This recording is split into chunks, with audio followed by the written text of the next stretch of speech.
Texas. July 1944. The summer sun scorched the earth until the air shimmered, turning so the clean. camp fences into glowing lines against a pale horizon. Dust clung to every breath, and the prisoners marched slowly under the weight of heat and silence. Among them was a young German nurse, her uniform already faded, her thoughts heavy with dread. She had been taught to expect punishment, deprivation, and endless hunger. Stories whispered among her comrades painted American camps as places of cruelty, where survival would be the only comfort left. Each step forward tightened the knot of fear in her chest. But when the guards opened the door to their new quarters, what waited inside shattered every expectation. Hey, Clean pass me that beds bread. You got lined it. the walls. The faint hum of an electric fan stirred the heavy air, we have and the is unmistakable a lot of smell of fresh surplus, bread from drifted the through the farms. corridor. So it all was goes into the impossible. refrigeration. This could not belong to a prison. Too much. For a moment, she refused to believe her own eyes, convinced it was some elaborate trick meant to break their resolve. You call that a The tough guy? contrast was too sharp. Back home in Germany, even officers' families struggled to find food. This is so Yet good. here, in the heart of enemy territory, prisoners were welcomed with comfort that bordered on luxury. She stood frozen, torn between suspicion and relief. Was this mercy or manipulation? Was she being softened by kindness only to face harsher truths later? Her hands trembled as she touched the edge of the bed, as if testing whether the moment was real. Before we dive deeper into how this shocking discovery changed everything for her and the others, what would you have thought in her place? Tell us where you're watching from in the comments below. The gates clanged shut behind us, the sound echoing like the final stroke of a bell. My boots scraped against the gravel as the guards motioned us forward, their expressions unreadable in the searing Texas sun. I had braced myself for filth, for straw mats crawling with lice, for the stench of unwashed bodies pressed too close together. That was the picture I carried in my mind as we crossed the yard. Dust swirling around our ankles. My throat ached from the heat, my tongue clinging to the roof of my mouth, already preparing for thirst to be my daily companion. Every step tightened the knot in my stomach, the same knot that had followed me from France to here, across battlefields and prison trains. When the wooden door swung open, I hesitated. The others pushed forward, murmuring in confusion, but I lingered at the threshold, half afraid that stepping inside would confirm my worst fears. And then I saw it. A room, not a cell, spread out before me, lit by sunlight streaming through barred but spotless windows. Along the walls were beds, not piles of straw, but actual beds, with frames of steel and mattresses that looked firm yet soft enough to rest on. Sheets, folded with military precision, lay waiting for us. I blinked once, then again, convinced it must be some mirage conjured by exhaustion. The air was cooler here, stirred gently by the rhythmic turning of ceiling fans. The low hum filled the silence, almost soothing, carrying with it the faint smell of soap and linen instead of sweat and rot. At the far end of the room, pitchers of water gleamed on wooden tables, beads of condensation running down their sides, a promise of cool relief that made my parched throat ache with longing. I reached for the memory of what I had expected: dark, damp cells, chains, guards sneering as we begged for a sip, and felt the ground of my certainty shift beneath me. The women around me whispered, their voices sharp with disbelief. One of them touched the edge of a mattress and quickly pulled her hand back, as though it might vanish if she lingered too long. Another stared up at the fan, her lips parted in awe, like a child watching snow for the first time. For me, the sight of that water stopped my breath. My mind flew back to Munich, to long lines winding through bombed-out streets, to mothers clutching ration cards as if they were lifelines. I remembered my sister boiling turnips until the smell clung to the walls, remembered trading precious trinkets for a handful of flour. And here the enemy, the Americans, had set pitchers of clean water in plain sight. So abundant it seemed, they barely noticed the gift they offered. I wanted to weep, but the tears caught in my throat. How could this be real? I thought of the leaf-thin bread we rationed at home, of the hollow faces of children staring at empty plates. My training, my pride, told me this was a deception, some calculated act meant to soften us before harsher truths came. Yet my body betrayed me, stepping forward, fingers trembling as they brushed against the cool rim of a metal cup. The water inside tasted sharp and alive, flooding my senses with a relief so overwhelming that I nearly forgot I was a prisoner. The silence of the room grew heavy as we settled into this impossible reality. No one knew what to say, each of us caught between suspicion and gratitude. I sat down on the edge of a bed, the springs giving slightly under my weight. The sensation was so alien after months of hard ground and thin blankets that I felt dizzy, as if the world had tilted. My hands clutched the fabric, tracing the seams, grounding myself in the fact that it was real, that I was not imagining it. But then the doubts surged again. What if it was all temporary? What if tomorrow they stripped it away, left us in darkness? Laughing at our astonishment today, my heart wavered between relief and fear, between the comfort of the moment and the dread of what might follow. I glanced at the guard near the door, but he did not smirk or gloat. He simply stood there, as if this was ordinary, as if giving prisoners clean beds and water was no more remarkable than handing out rations to soldiers. The contrast with home pierced me deeper than any blade. In Germany, my father's hands had grown thin from hunger, his once proud shoulders slumping as he carried wood to barter for potatoes. In Germany, my mother scrubbed the same clothes until the fabric frayed, because there was no cloth to replace them. And yet here, in this land, I had been taught to despise.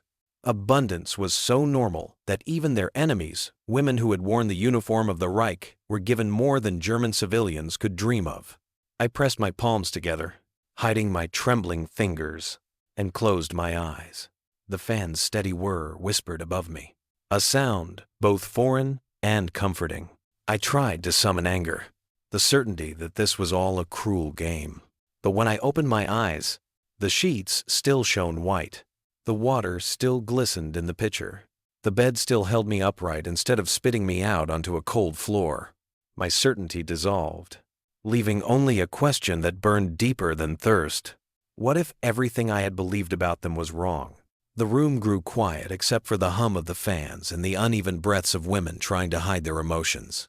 Some sat stiffly, refusing to yield, even to comfort. Others sank into their beds as if they had been holding themselves upright for too long.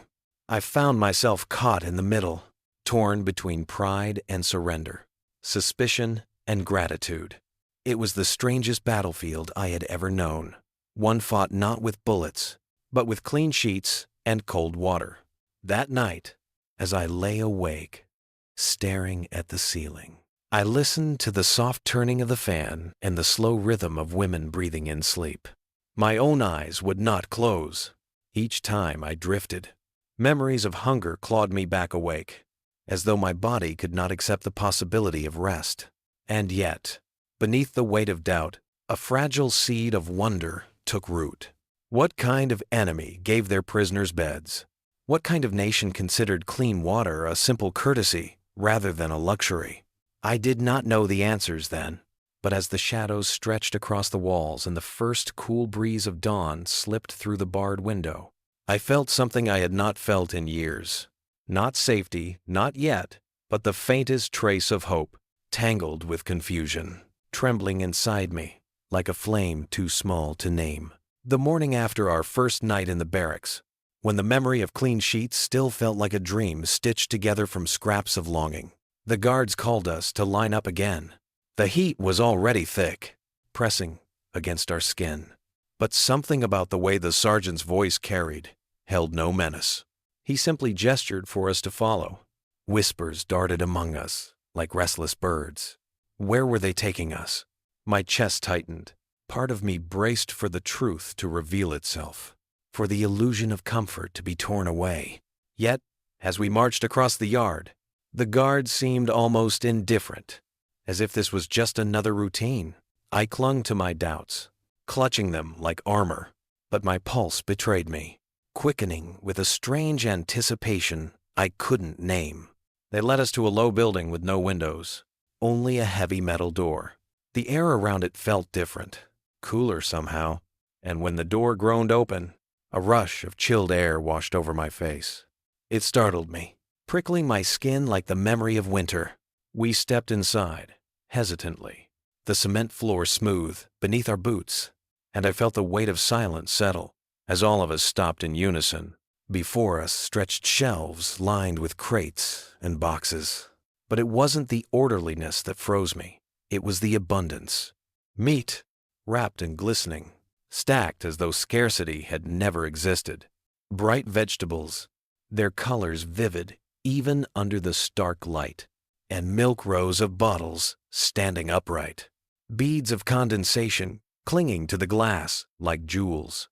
For a long moment, I couldn't breathe. My mind searched for explanations, for the trap hidden in plain sight. How could prisoners be shown this? My stomach twisted as my eyes drank in the sight of food I hadn't seen in years. In Germany, we measured life in grams and rations, stretching black bread and turnip soup until hope thinned along with our bodies. Butter was a word, not a substance. Meat belonged to rumors.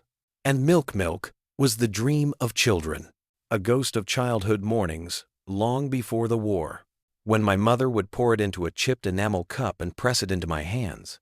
The sight of those bottles pierced me, pulling the memory forward so sharply I almost staggered. Around me, the other women reacted much the same. One covered her mouth with both hands, her shoulders shaking as she whispered a prayer. Another reached out, then recoiled before touching anything, as if afraid it would vanish under her fingers. Skepticism fought with hunger in our eyes. Surely this was not meant for us. Surely we would be punished if we believed too much. But then a guard, tall and young, stepped forward. Without ceremony, he lifted one of the bottles, wiped the neck against his sleeve, and poured the milk into a tin cup. He turned to me, his expression neutral, yet not unkind. "Here," he said, in slow, careful English. "For you." I froze. My hands refused to move. The others stared, waiting to see if I would take it, as if the entire room balanced on the moment. My heart hammered against my ribs. It could be poisoned. Some part of me hissed. Or it could be nothing more than a cruel demonstration to make us crave what they would never truly give. But the cool scent of fresh milk drifted upward, wrapping itself around my senses. My fingers trembled as I reached out, closing around the cup. The metal was cold, biting into my skin, and for an instant I couldn't bring it to my lips. Then I drank. The milk slid over my tongue, thick and sweet, so startlingly fresh that my knees weakened. It was as if years of hunger cracked open in a single swallow. Memory surged, running through fields with my sister, our faces sticky with cream. My mother's laughter echoing through the kitchen as she scolded us for spilling. I saw my father lifting me onto his knee, pressing a warm mug into my hands while the smell of wood smoke filled the house. I tasted mornings that belonged to a life before war, before fear, before scarcity turned everything into shadows. Tears blurred my vision. I swallowed again, slower this time, desperate to hold on to the sensation as long as I could. When I lowered the cup, the guard was still watching. He did not smirk.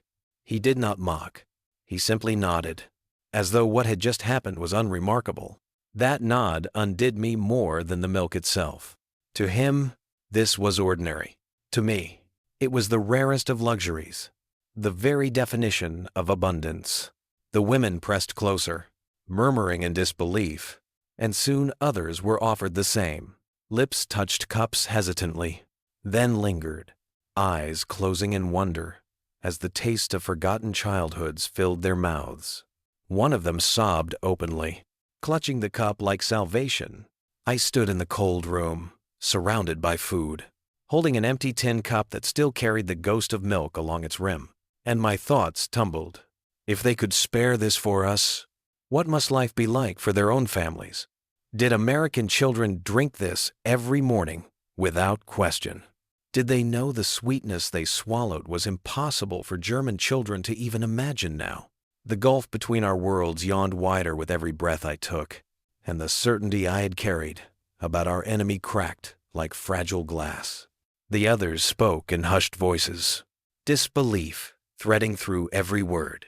Some still insisted it was theater, that we would wake tomorrow to hunger again. But deep inside me, something had shifted. The taste lingered on my tongue, undeniable. You cannot fake nourishment. You cannot trick a body that has been starved for years.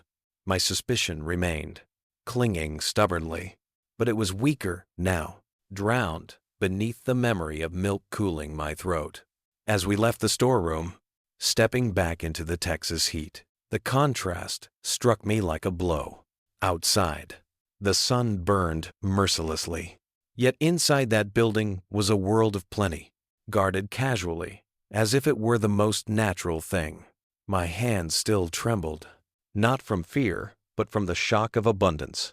I whispered to myself, though no one could hear, how could this be real? That night, lying once more on the bed, I had half expected to vanish. I pressed my lips together and tried to hold the memory of that milk inside me. It was more than food. Proof that the world I had been taught to imagine was not the only one.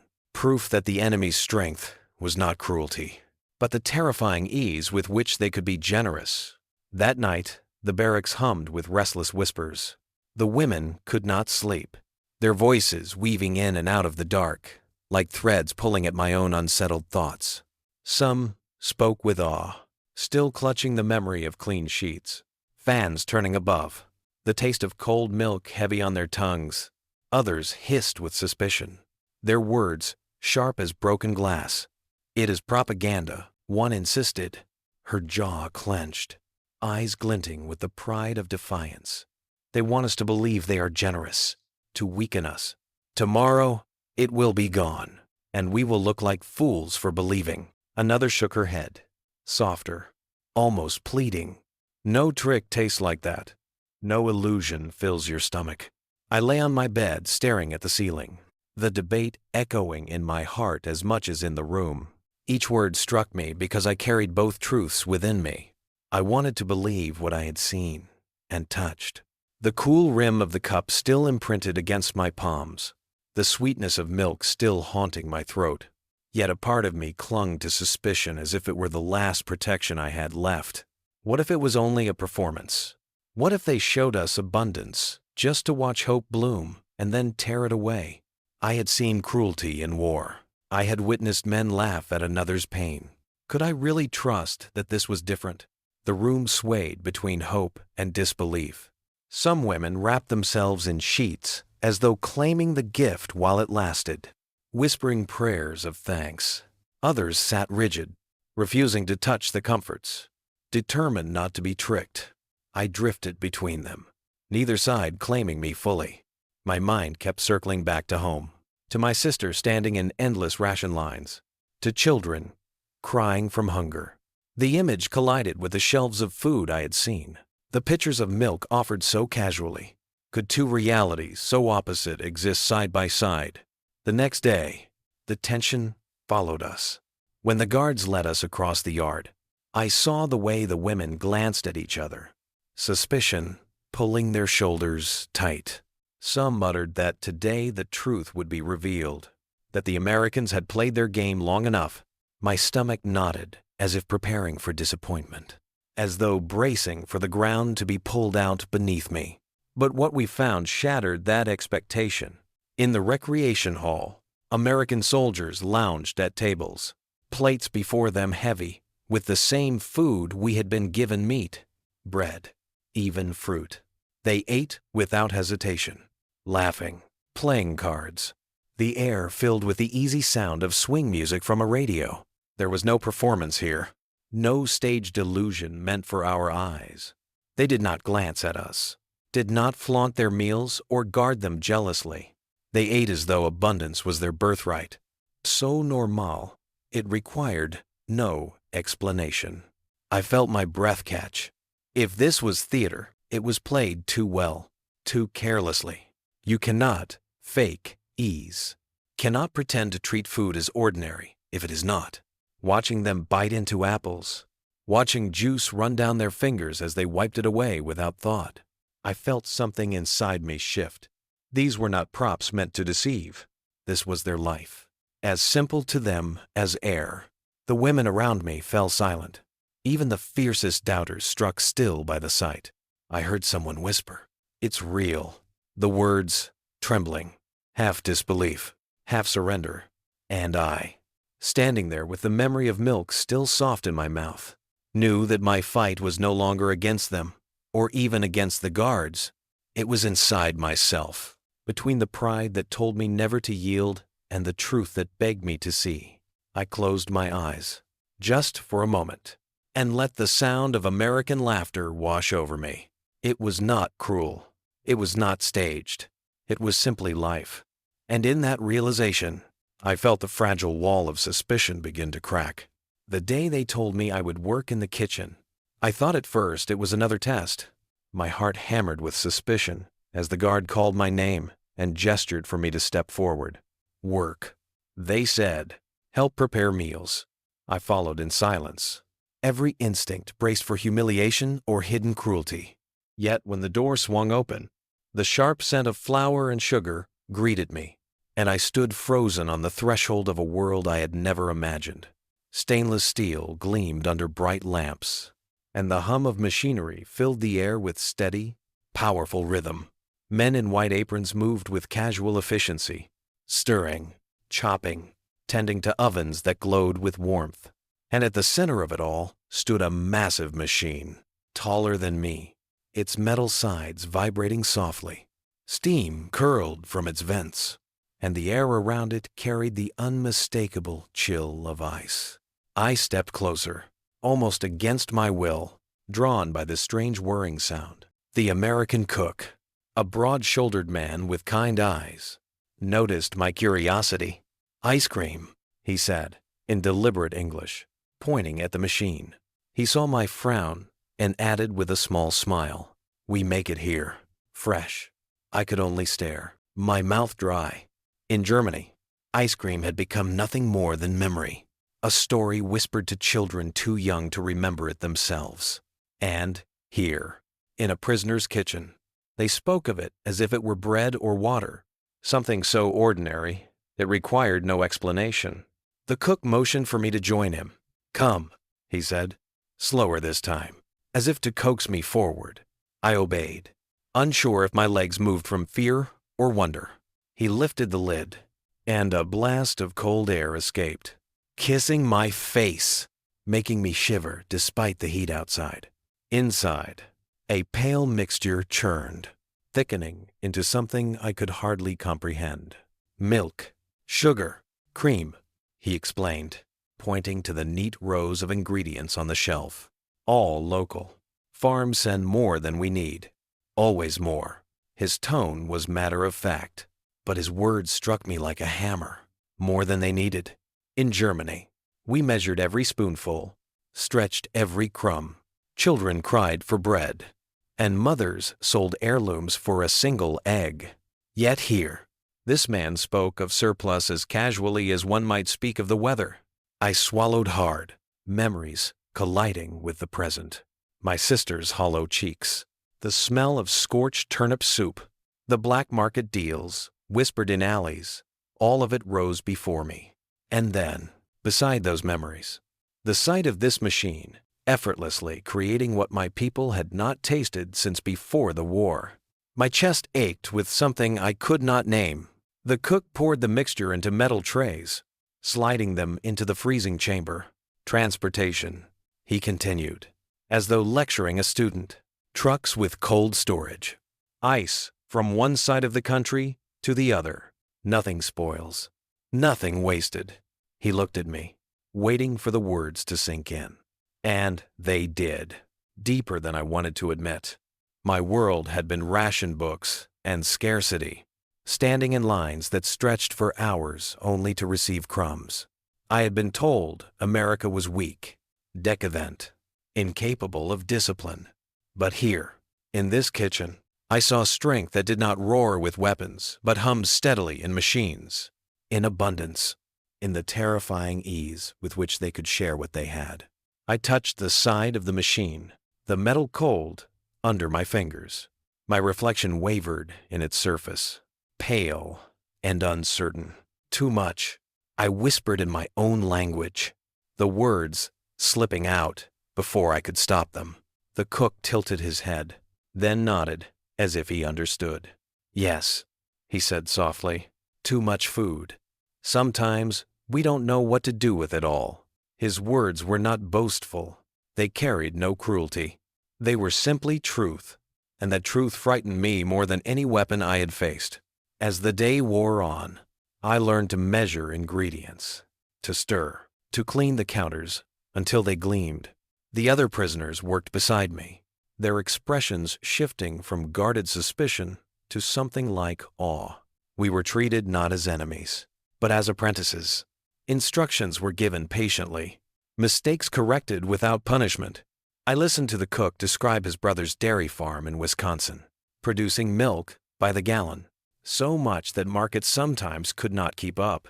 He spoke of refrigerated trains carrying meat across states larger than all of Germany. His voice was calm, almost proud, yet without arrogance. And with every sentence, the ground beneath my beliefs shifted further. That evening, when I returned to the barracks, the others crowded around me. "What did you see?" they asked, their eyes searching mine. I wanted to protect myself with suspicion, to say it was another trick, but the words caught in my throat. All I could whisper was, "It is real." My voice shook, and for a moment I felt exposed, as though confessing betrayal. Yet deep inside, I knew I had glimpsed something undeniable. The machine's hum still echoed in my ears. The cold air still clung to my skin, and the cook's words always more burned in my mind. That night, lying beneath the steady turn of the fan, I closed my eyes and saw two worlds colliding, the hunger of my homeland and the abundance of this place. The contrast was unbearable, and yet it was the truth. I did not know what it meant for me, for Germany, for the war that raged beyond these fences. But I knew this. The real power of America was not just in its armies or its weapons. It was in this kitchen, in the casual generosity of surplus, in the quiet confidence of a nation that could feed even its prisoners with more than my people could dream of. And that realization pressed against my heart with a weight heavier than chains. The arrival of new prisoners shattered the fragile calm we had built within the camp. They came with hardened faces, their uniforms ragged, their eyes burning with suspicion and defiance. I recognized the look. They carried the same shield I had once worn when I first stepped into this place, a shield made of disbelief and pride. They sneered at our clean beds, at the fans that hummed gently above our heads, at the food set before us as though it were poison. At night, their voices rose in harsh whispers, calling us weak, accusing us of surrendering to illusions. "You've been softened," one woman spat, her jaw clenched with bitterness. "You let their tricks fool you. You eat their food, sleep in their beds, and already you forget who you are." Her words cut deeper than I expected, for I had once said them silently to myself. I wanted to shout back, to defend the truth of what I had seen and tasted. But the memory of my own doubts held me still. I had walked this path, from suspicion to wonder, from fear to the slow recognition of reality. And I knew that words alone would not convince them. They needed to see it, to feel the chill of the ice machine on their skin, to taste the milk as it slid cold down their throats. Without that, they would never believe. The next day, I approached the guard and asked to take the new women into the kitchen. My request surprised even me, the words trembling as they left my mouth. Yet when he agreed, something steadied inside me. I led them across the yard, their scornful murmurs following like shadows. One muttered that I had become their servant, another that I had been brainwashed. My cheeks burned with shame and anger, but I said nothing. I only prayed that what they were about to witness would speak louder than my silence. When the heavy kitchen door swung open, the blast of cool air swept over us, carrying the sharp scent of cream and sugar. The women stopped short, blinking in the sudden change of temperature. I guided them inside, my own heart pounding as though I too needed proof again. The cook glanced up, surprised, but welcoming, and without hesitation, he lifted the lid of the machine. Cold mist spilled into the room, curling like smoke, and the churn of pale mixture filled the silence. I watched the expressions of the new prisoners shift, their eyes narrowing first in suspicion, then widening as they leaned closer. One reached out her hand to the cold metal, then jerked it back, startled by the bite of frost. "This is where it comes from," I said quietly, my voice steady now. "Not lies, not theater. Real cream, real sugar, real milk." The cook nodded, speaking in his slow, deliberate English. "Always more than enough. Farms everywhere. Too much sometimes." He moved with practiced ease, pouring the thickened custard into trays, sliding them into the freezing chamber. The sound of machinery, the hiss of steam, the casual confidence of his work. It was undeniable. The women followed him with their eyes, their defiance faltering. One of them whispered in German, "It cannot be, not in wartime." I met her gaze and felt a swell of understanding. I had spoken those same words in my own heart. Gently, I reached for a cup, dipped it into the churn, and handed it to her. She hesitated, her lips tight, then finally raised it. The moment the cold sweetness touched her tongue, her shoulders sagged, as though something inside her had broken. She pressed a hand to her mouth, tears shining in her eyes. The others watched, torn between disbelief and yearning. Soon, more cups were passed, the cook offering them freely without distinction.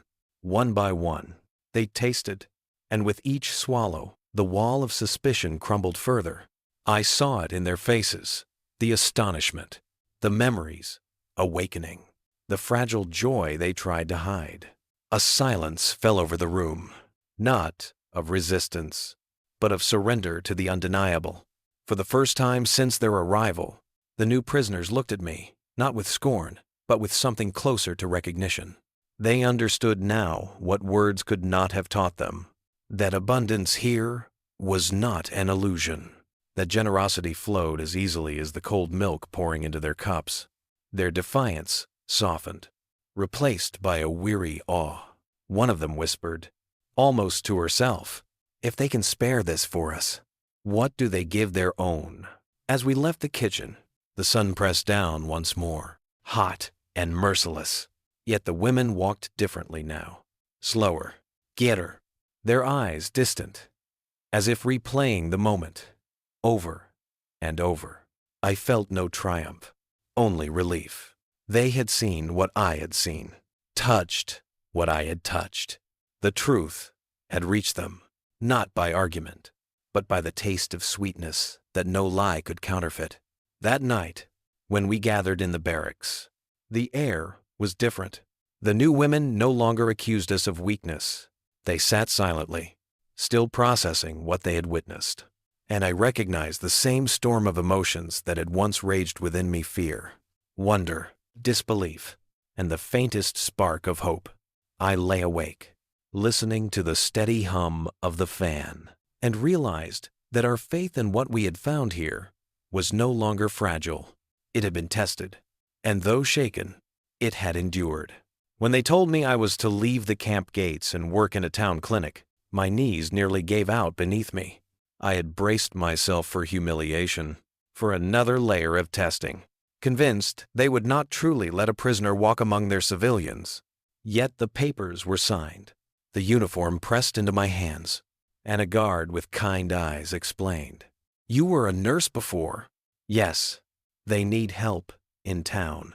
My heart thudded like a drum as I stepped into the sunlight that morning, past the barbed wire I had thought would be my horizon until the war's end. For the first time in months, the road ahead led not to confinement, but to possibility. The clinic in town was small, painted white with windows that let in streams of warm light. I stood awkwardly in the doorway, every muscle tense, waiting for stares of hatred, for whispers of enemy to cut through the air. Instead, a woman in her 40s greeted me with a smile that reached her eyes.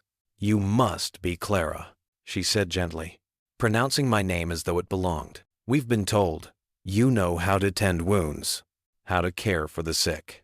We can use you here." My throat closed.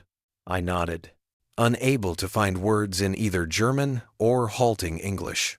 The days that followed blurred into rhythms of care. I cleaned cuts on farmers' hands, measured medicine for children with coughs, carried supplies to bedsides where old men groaned from labor-worn bones. At first, I moved stiffly, afraid to meet their eyes, waiting for a flare of resentment, but resentment never came. The children were the first to break the wall. They peeked around corners, giggling at my accent, tugging at my apron strings. "Miss Clara," one of them chirped, the name rolling off his tongue with the ease of trust. My chest ached at the sound. No one had called me that with such innocence since before the war. Soon, the townspeople grew used to me. They did not whisper behind my back, nor did they treat me as a stranger. They spoke slowly so I could follow, correcting my clumsy English with patience. "Table, chair, window," the doctor's wife would say, pointing and waiting as I repeated. Each word was a small bridge, carrying me closer to belonging. At night, I practiced alone, whispering the sounds until they felt like seeds planted in my mouth.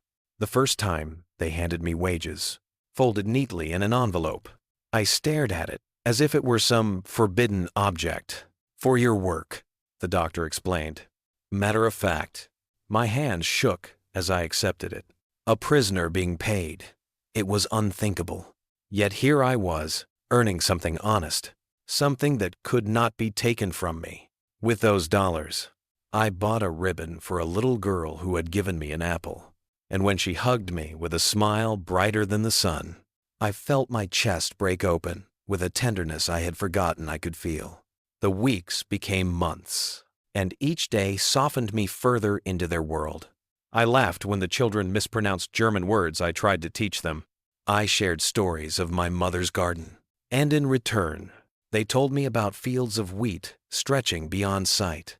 The clinic became not just a place of work, but of communion, where hands reached for mine without hesitation, where trust grew, not from politics, but from small acts of care.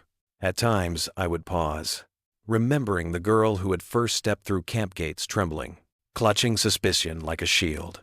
She had expected cruelty and starvation, had thought her name would forever be linked with shame. Yet now she stood among townsfolk who called her Miss Clara with warmth, who trusted her to bandage their wounds, who welcomed her as if she were not a prisoner, but a neighbor. One evening, as the sun set in ribbons of gold across the prairie, I walked home from the clinic with the laughter of children trailing behind me, their voices lifted into the sky, calling my name with joy, and I felt tears sting my eyes. I was still a foreigner, still bound by the war that had carried me here. But in their eyes, I was more than that. I was part of their days, their lives, their small circle of trust. And in that moment, I understood what had changed. I had stepped into the camp gates, shaking with fear, convinced my world had ended. But through beds and milk, through machines humming with abundance, through hands extended without judgment, I had crossed an invisible border. I was no longer only a prisoner. I was a nurse again, a woman again, a human being allowed to serve and to belong. From enemy to caretaker, from stranger to neighbor, the transformation had come quietly, not through battles or speeches, but through the steady rhythm of work, of kindness, exchanged without demand. I had been shown a truth stronger than chains, that even those once called adversaries could find a place in the lives of each other. And as I closed the clinic door behind me that evening, I knew that my fate had shifted forever. I was no longer simply surviving. WWII was becoming part of America itself, stitched into its days like thread through fabric. A reminder that even in the ashes of war, new life could grow. The journey you've just walked through is more than the story of one woman stepping into a camp, tasting milk, standing in awe of ice machines, or tending the wounds of strangers in a foreign town.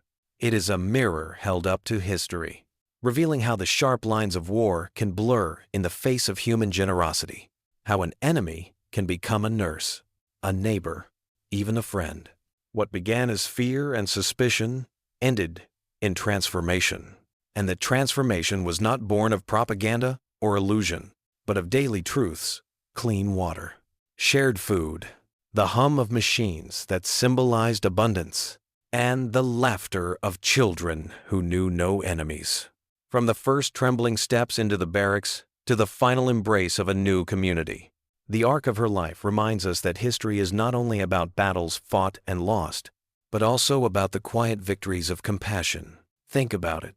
What does it mean that prisoners of war, women who had once served under a regime bent on destruction, found themselves shocked not by violence, but by kindness? What does it say about power when the strongest weapon in a nation's arsenal was not always a gun or a bomb, but the simple act of placing ice cream in the hands of their captives? These questions matter because they force us to reconsider the way we see history, not just as conflict, but as a clash of values, of ways of life, of the capacity to be human even in times of unimaginable cruelty. And perhaps this is where the story opens wider. Beyond Clara, beyond Kansas, in 1944, hidden in archives, in diaries, in fading photographs, are thousands of untold stories like hers, moments where the war's brutality collided with gestures of unexpected humanity. Each story is a thread, and when woven together, they form a fabric that challenges the narratives we think we know. Were these acts calculated or genuine? Did they change the outcome of the war, or only the hearts of those who lived them? That tension between propaganda and reality, between cruelty and compassion, is what makes history so alive, so worth revisiting again and again. And now, I turn the question to you. What would you have thought if you had stood in that storeroom, staring at bottles of milk glistening with condensation after years of hunger? Would you have believed it? Would you have trusted it? Drop your thoughts in the comments below, because history isn't complete until we carry it forward together, questioning it, debating it, learning from it. If you've found yourself moved by this story, imagine how many more remain waiting in the shadows of history, waiting to surprise us with their contradictions, their lessons, their haunting echoes. Subscribe, follow, and stay with us, because this is just one glimpse into a world where the past feels close enough to touch. In the episodes ahead, we'll unearth more forgotten truths, more human moments, hidden within the chaos of global war. The ice cream in a Kansas camp was just the beginning. Behind it lies a trove of revelations that will challenge what you thought you knew about World War II and the people who lived it. Don't miss what comes next, because history has so much more to tell, and every story makes the past breathe again.